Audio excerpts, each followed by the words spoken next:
Слушай какво, аз от тук директор смятам да стана депутат следващия мандат. Аз препоръчвам първо министър и после депутат. Не държа да съм министър. Трябва да се мине по всички стъпалца. Министъра стои много под прожекторите, депутата други работи прави. И веднага за апарата се хвана. Министър е политическа ли?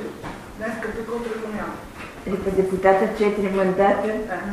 Слушам едно сутрешно интервю преди около скандалите с Атака. Питате една от тия моите на Атака. Нали там семейната фирма раздорите? Така че няма значение от коя. А да ви казвам за Атака шоуто, те нали са едни млади депутатки по 30 години и питате едната приятелката на тая, дето е гаджето на Сидеров. Вие сте депутатка втори мандат. Не, вие сте депутатка, как сте жилището? И тя каза, не, аз съм само първи мандат, любовницата.